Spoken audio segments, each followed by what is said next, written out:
एक गांव के पास बहुत बड़ा और सुंदर बगीचा था। पास ही एक झरना भी था। गांव के बवही पास के एक पेड़ पर एक दिन एक कोयल ये सब देख रही थी।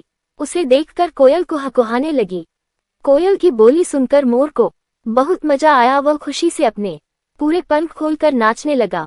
कुछ देर बाद कोयल उड़ जाती है। मोर भी थक चुका था, वह वापस चला जाता है। अगले दिन से यही सिलसिला चलने लगता है। पेड़ पर बैठी कोयल अपनी मधुर गले से बहुत अच्छा स्वर निकालती, जिसे सुनकर मोर नाचने लगता था। दोनों को बहुत मजा आता है।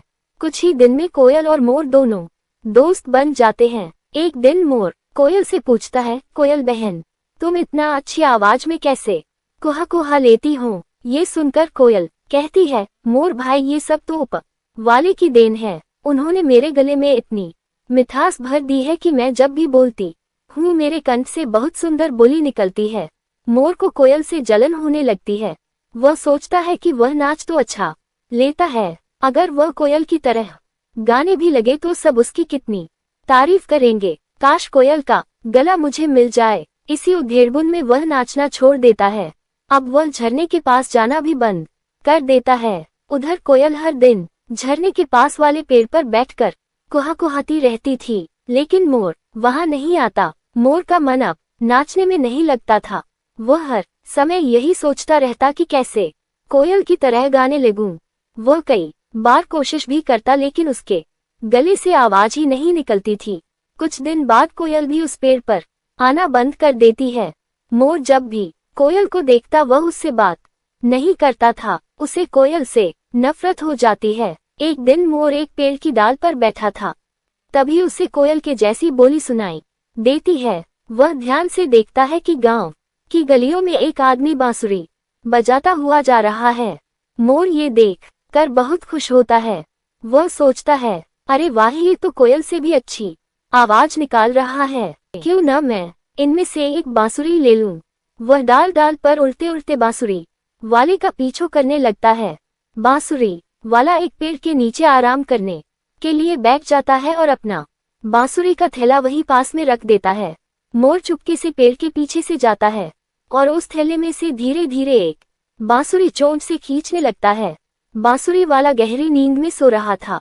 मोर धीरे धीरे बांसुरी निकाल लेता है और बांसुरी को चोंच में दबा कर उड़ कर एक पेड़ की डाल पर बैठ जाता है। मोर बहुत खुश था। वह सोच रहा था, अब मैं नाचकर और गाकर सबसे बढ़िया पक्षी बन जाऊंगा। अब उस कोयल का घमंड भी टूट जाएगा। बहुत कहती थी, ऊपर वाले ने उसे ऐसा बनाया है, अब तो मैं उससे भी अच्छा संगीत निकाल कर दिखाऊंगा। लेकिन अब समस्या ये थी कि वह बांसुरी बजाए कैसे। बांसुरी को छोड़ता है तो नीचे गिर जाएगी, इसलिए वह बगीचे में नीचे आ जाता है। बांसुरी को जमीन पर रखकर उसे चोंच में दबाकर फूंक मारता है, लेकिन चोंच की दूसरी तरफ से हवा निकल जाती है। बांसुरी बज नहीं पाती। इससे मोर बहुत परेशान हो जाता है। फिर वह सोचता है कि अगर मेरी चोंच न हो तो वह आराम से उस आदमी तरह बांसुरी बजा लेता। वह एक पत्थर के पास जाकर जोर जोर से अपनी चोंच उसमें मारता है, लेकिन चोंच नहीं टूटती। फिर वह एक पेड़ के तने में अपनी चोंच फंसा कर तोड़ देता है। चोंच टूटते ही उसे बहुत दर्द होता है। वह दर्द से चिल्लाने लगता है, लेकिन कोई वहां नहीं आता। उसके बाद मोर बहुत रोता है। फिर भी वह किसी तरह बांसुरी बजाने की कोशिश करता है, लेकिन बिना चोंच के बांसुरी पकड़े कैसे, ये तो उसने पहले सोचा नहीं था। हार कर वह बांसुरी को फेंक देता है, लेकिन चोंच टूटने के कारण अब वह दाना भी नहीं चुग पा रहा था। वह परेशान सा इधर उधर भटकने लगता है। तभी कोयल की नजर मोर पर पड़ जाती है। कोयल उसके पास आती है, मोर भाई, क्या हुआ, ये चोंच कैसे टूट गई? मोर उसे सारी बात बताता है।